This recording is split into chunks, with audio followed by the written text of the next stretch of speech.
Welcome to Legion Builds, where I guide you on how to bring your favorite fictional characters into Dungeons & Dragons. This video and all my content is made possible by my Patreon supporters, and it's dedicated to everyone who subscribes to my channel. You're all the reasons why this keeps going. Join the Legion today at patreon.com/63rdlegion for free and help decide next week's new character. Joining my paid tiers allows you early access to my content, a shout out in my videos, homebrew D&D items for your games, and a chance to play some D&D in the Patreon community. We now have a Discord. It's just getting started, but we have some future plans coming, like events for Discord members and Patreon members. Time to bring inspiration to the battlefields from Warhammer 40k. It's the Commissars. In the grimdark 41st and 42nd millennium, the ordinary soldiers of the Imperium must face off against the evil Xeno and the corruption of the heretic. Without wavering loyalty and faith in the Emperor of Mankind, dissension and cowardice can take hold without warning. This is where the Officio Perfectus come into play. The elite disciplinary and propaganda officers of the Imperial Guard, known as the Commissars. These grim and deadly leaders work within the ranks of the common soldier to bolster their resolve. These commissars are chosen by the Imperial Church itself and are trained not only in combat and military tactics, but also psychology and propaganda. To achieve their purpose, commissars oversee recruitment and training, as well as finding special soldiers to hold as examples to uplift the others. And they also execute on sight anyone who fails at, well, being perfect. Okay, let's clear the air. The Commissar's main job is to ensure the compliance and loyalty of the troops within the Imperial Guard. This means they both inspire hope and fear in equal measures. Well, except in the Death Corps, because literally those guys don't have hope and they are willing to die at a moment's notice. The Commissars are just mostly there to keep them under control, and the Penal Legions are just there to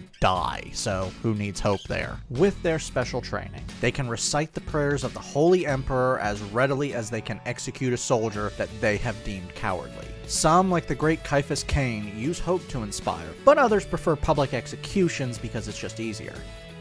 For today's build, we'll be using the Player's Handbook and Sword Coast Adventurer's Guide. We'll also be using Tasha's Cauldron of Everything for a feat, but we don't have to take it if you don't want. We're using standard point array to keep things simple, and we are multi-classing, so watch those stat minimums if you use another system. Make Charisma 15, Strength 14, Wisdom 13, Dex 12, Con 10, and we're going to be dumping Intelligence with an 8, but we're going to be fixing that in a second. Commissars cannot be dumb. Commissars are humans. Resourceful gives you a free inspiration dice at the end of a long rest if you don't already have one. Skillful grants you a free skill, grab Intimidation. Versatile lets you take a free origin feat for this feat. Skilled gives you 3 tool or skill proficiencies of your choice, and to hunt heretics and cowards we're going to need a few skills. Take the skills Insight, Investigation, and Perception. To finish out your lineage, you know the language Common and 2 more of your choice. For background, place +2 into Intelligence and +1 into Wisdom. For your origin feat, Savage Attacker lets you roll 2 sets of your weapon's damage dice and choose which set you will use, once per turn. For skills, grab History and Persuasion. To finish out your background, take a tool proficiency of your choice. I would go with Calligraphy tools, so you can write those accommodations and execution orders.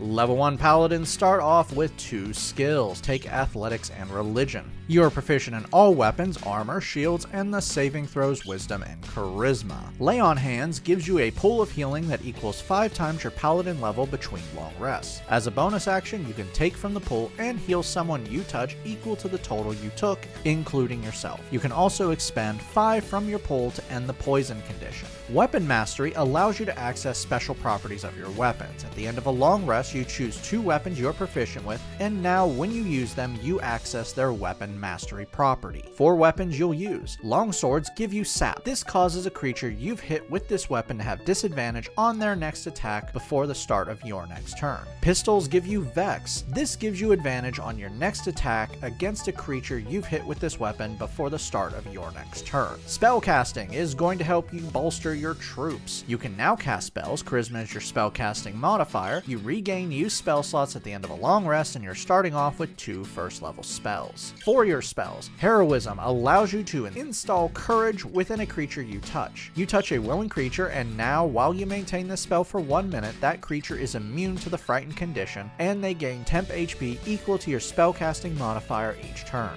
Detect Evil and Good allows you to sense creatures from beyond. For 10 minutes while you maintain this spell, you can sense creatures within 30 feet of you. These creatures are celestials, elementals, fae, fiend, or undead. You can also sense the spell Hollow if it is affecting something. Level 2 Paladins learn a fighting style feat. For your feat, Defense adds +1 to your AC when you are wearing armor. Paladin Smite gives you a free spell, Divine Smite. This lets you charge your attacks with the Emperor's Wrath, using your bonus action when you hit with an attack. You deal an extra 2d8 radiant damage, and you can add another d8 if the creature is a fiend or undead, and by upcasting this you can add more d8s. Because you got this with a feat, you can cast Divine Smite at its lowest level once per long rest without a spell slot. For your new spell, Command targets a creature within 60 feet and forces a wisdom save. If they fail, you issue a one-word command that is listed in the spell, and they must obey it. You're probably going to be using this on your own troops in all likelihood. Level 3 Paladins now have access to their subclass. Devotion, found in the player's handbook, fits you so well. Channel Divinity allows you to access special abilities through your resolve in the Emperor. You have 2 uses for this per long rest, but you regain 1 use at the end of a short rest. For what you can use this with, Divine Sense is a bonus action that works similar to Detect Evil and Good, but only senses celestial, fiends, and undead, and this is out to 60 feet and still lasts for 10 minutes. Sacred Weapon charges your weapon. When you attack with a melee weapon, you can imbue it with righteous power. For 10 minutes, this weapon deals bonus damage equal to your charisma modifier, and this can be radiant damage. It also glows bright light. Oath spells grant you free spells at certain levels in Paladin. For your Oath spells, Protection from Evil and Good shields one willing creature you touch against certain creatures. For 10 minutes while you maintain this spell, you grant the target creature benefits against aberrations, celestials, elementals, fae, fiend, or undead. These benefits are attacks made against them by the chosen creatures are at disadvantage, by the listed creatures are at disadvantage, and the target can't be possessed, charmed, or frightened by the creatures. Shield of Faith grants +2 to the AC of one creature within 60 feet for 10 minutes while you maintain this spell. For your new Paladin spell, take what you want. Level 4 Paladins earn our first ability score improvement. Let's grab a feat. Inspiring Leader from the player's handbook adds +1 to your charisma. Now when you finish a short or long rest, you can deliver a speech. When you do so, choose up to 6 allies, that can include yourself, within 30 feet that can hear you. Now each of them gains temporary HP equal to your character level plus your charisma modifier. For your new spell, take what you want. We don't really need a lot more spells, and the spells we do need you're going to get for free, excluding one, but doesn't matter.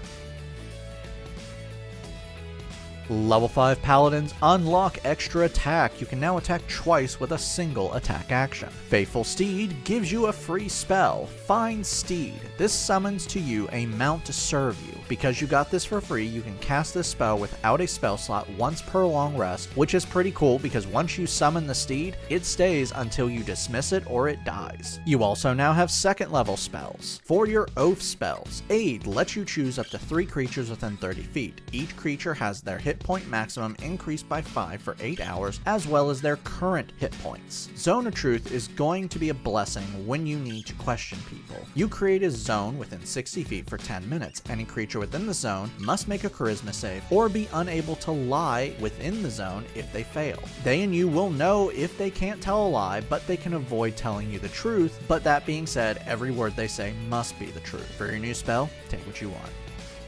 You've hit character level 5, bring your proficiency bonus to +3.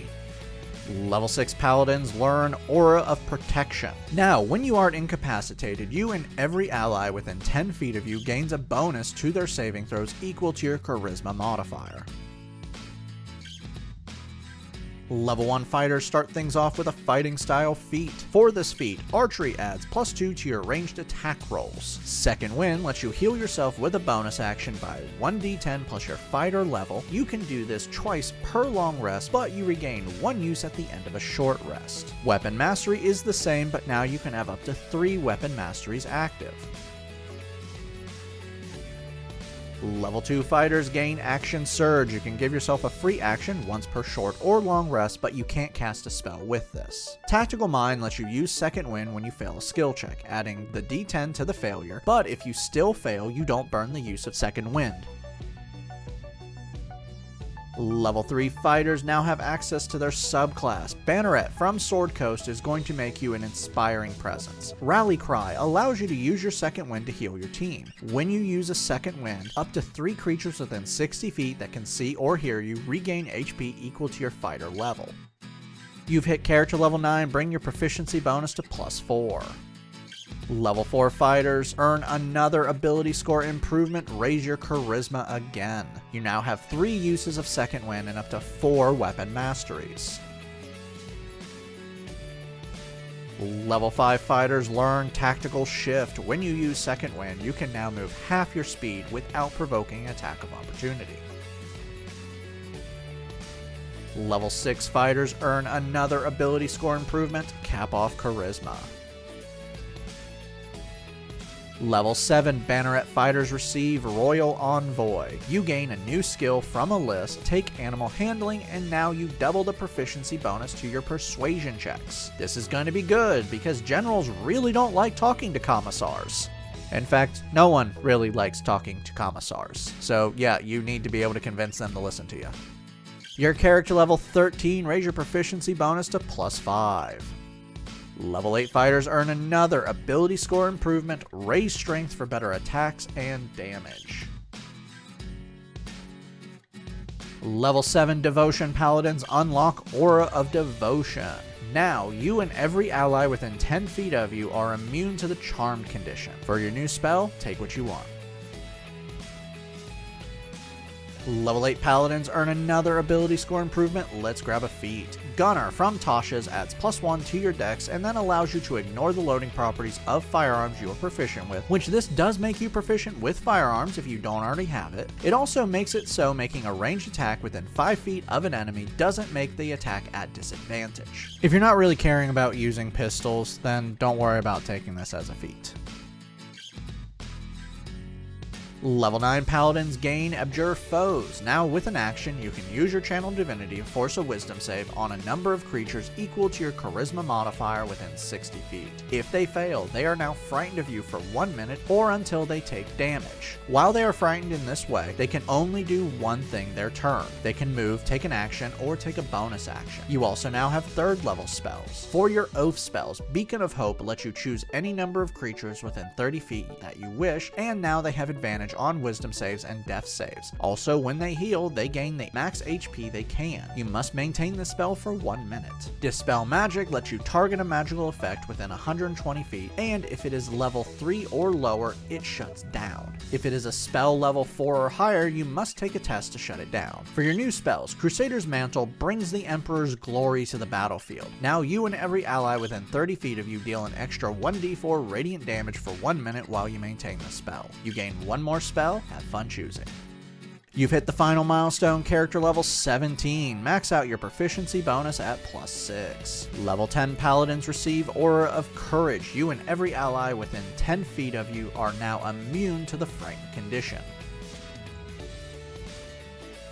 Level 11 Paladins learn Radiant Strikes. Now all your melee attacks deal an extra 1d8 radiant damage. For your final spell, take what you want.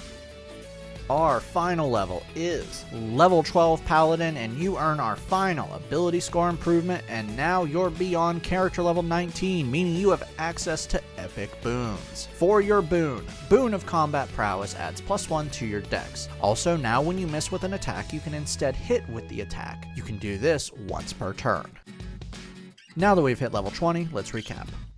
Your stats are Strength 16, Dex 14, Con 10, Intelligence 10, Wisdom 14, Charisma 20. Your total class levels are Fighter 8, Paladin 12. Let's dive in.